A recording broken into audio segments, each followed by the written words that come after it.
जय बाबा स्वामी, जय आत्मेश्वर। हिमालय का समर्पण योग भाग 6 का आज दूसरा दिवस है और हम हैं पृष्ठ क्रमांक 21 पर। गुरुदेव कहते हैं, आज हम सभी का पास के पहाड़ पर जाने का कार्यक्रम था। स्कूल से बच्चे घर आ जाने के बाद हम सब पास ही एक पहाड़ पर जाने वाले थे।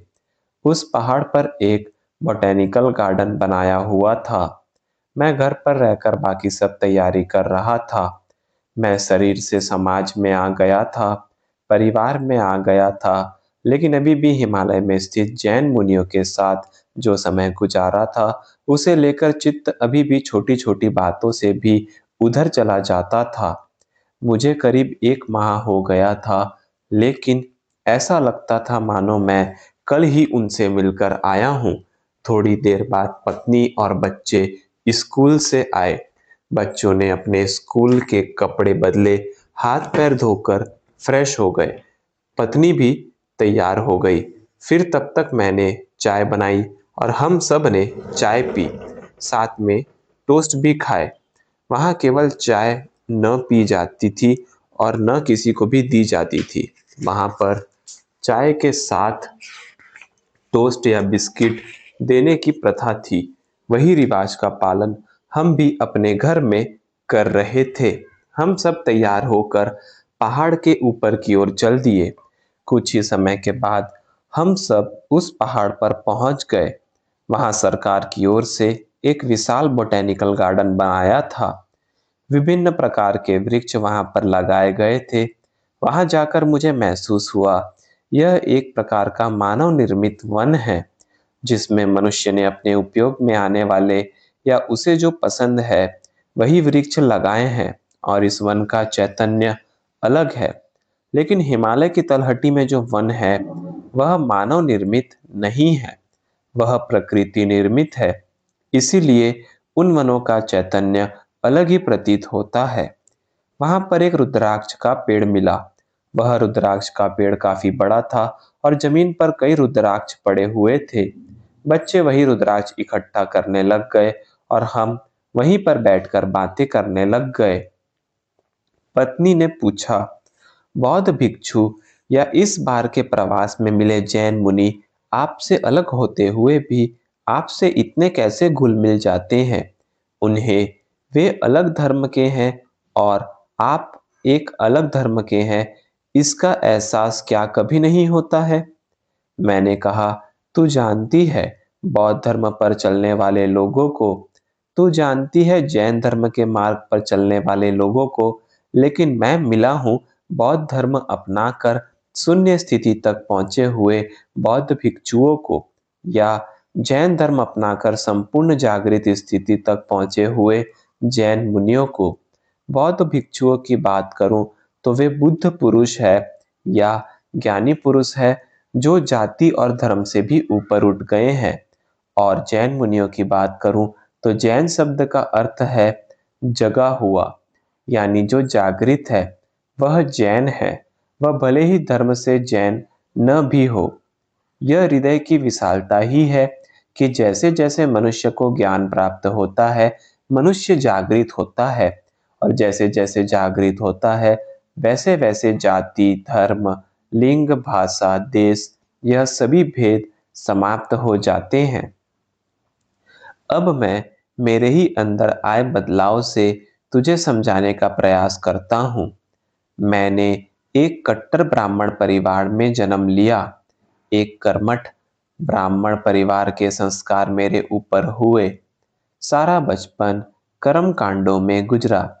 प्रत्येक पल यह एहसास दिलाया जाता था, तू ब्राह्मण है, औरों से श्रेष्ठ है।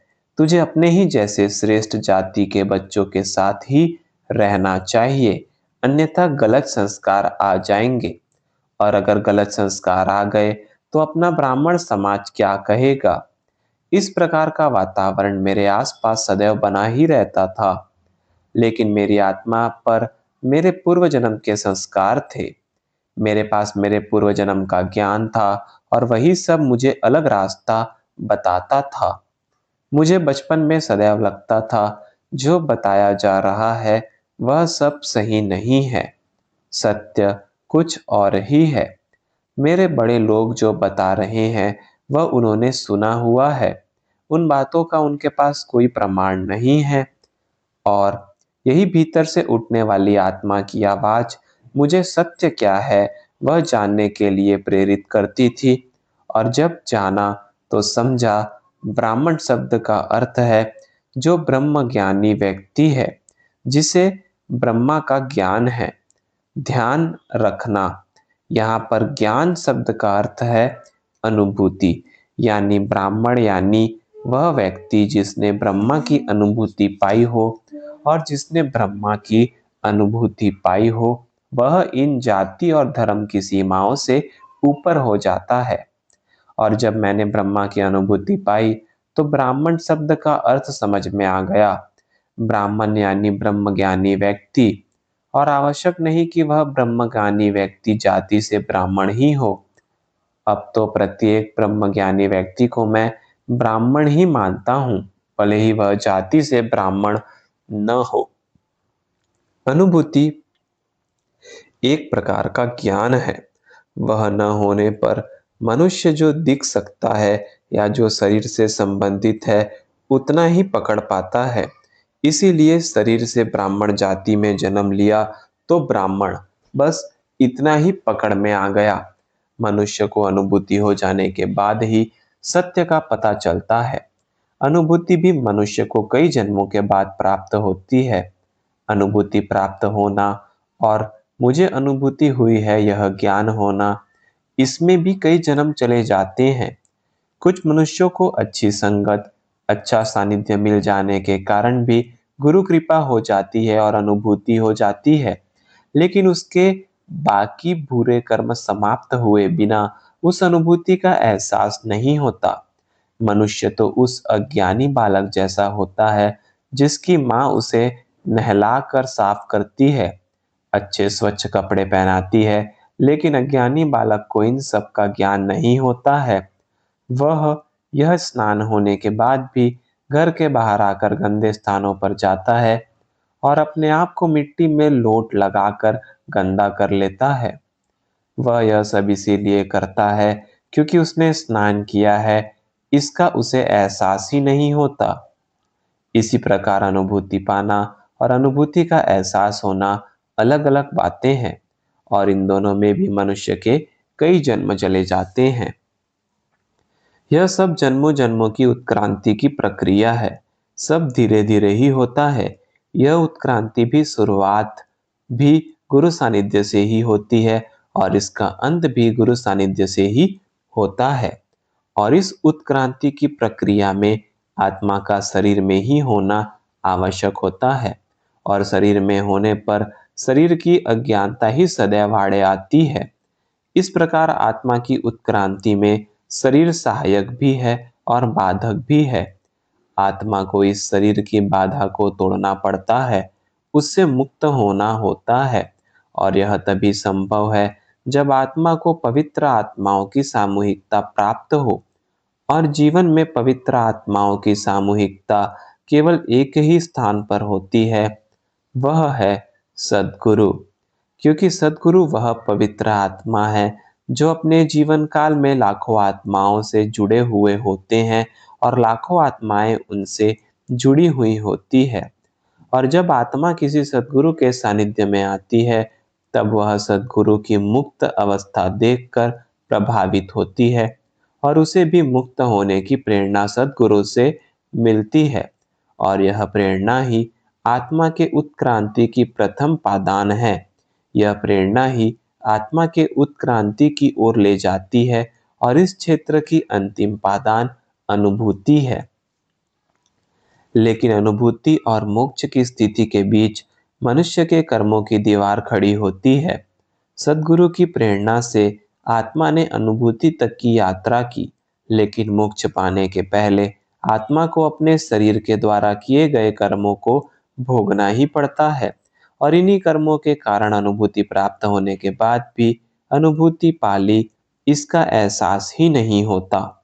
क्योंकि मोक्ष तो वह शून्य की अवस्था का जीवन है जिसमें कोई कर्म जुड़ता ही नहीं है, न अच्छे कर्म जुड़ते हैं और न बुरे कर्म जुड़ते हैं।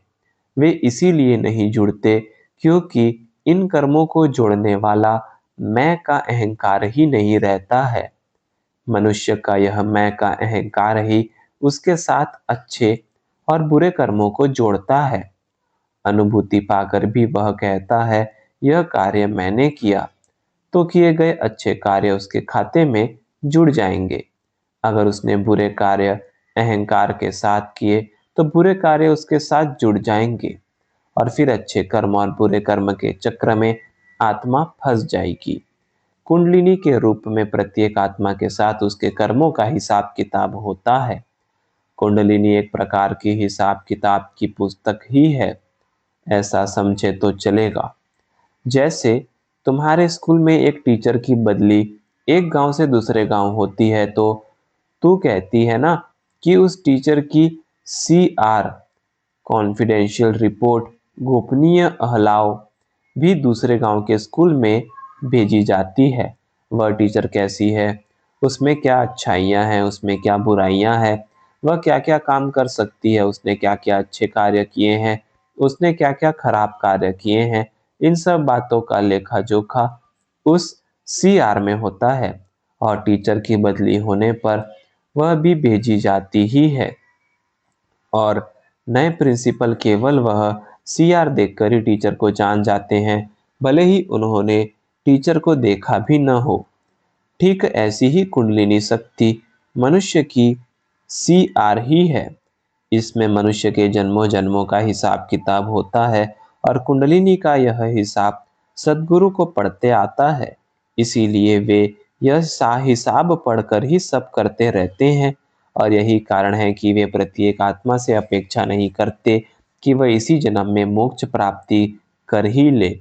सद्गुरु की स्थिति प्रिंसिपल जैसी होती है और वे ही हैं जो CR को यानी कुंडलिनी के हिसाब किताब को पढ़ सकते हैं।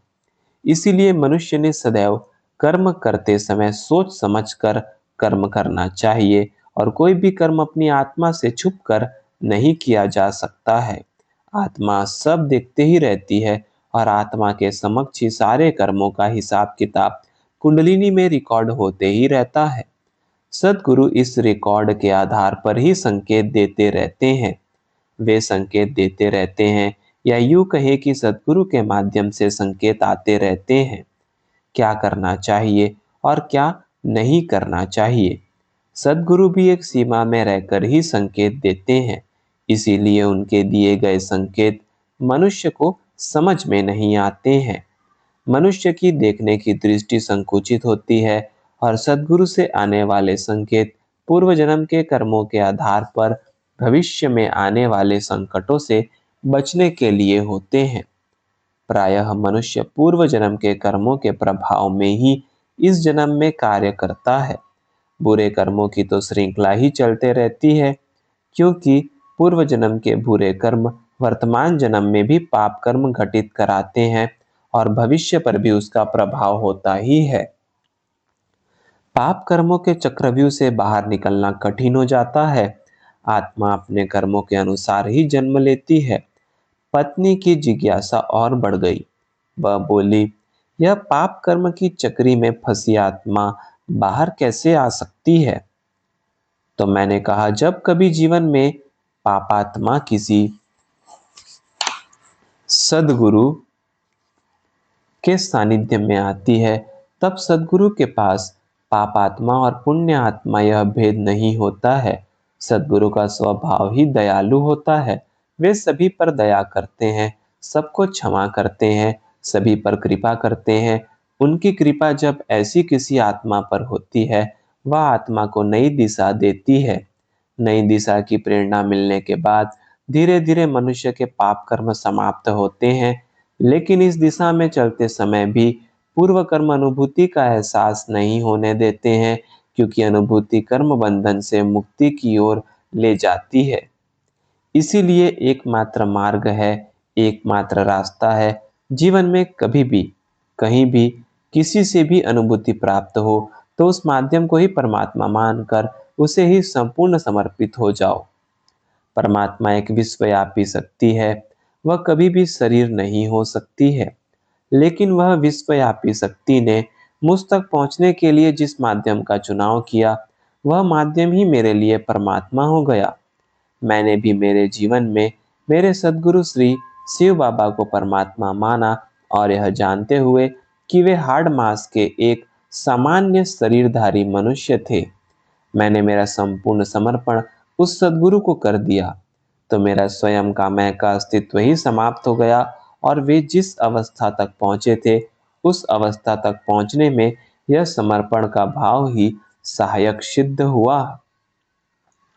समर्पण हमें हमारे मैं के अहंकार का करना है, क्योंकि मैं के अहंकार के साथ किया गया कोई भी कार्य सफल नहीं होता है।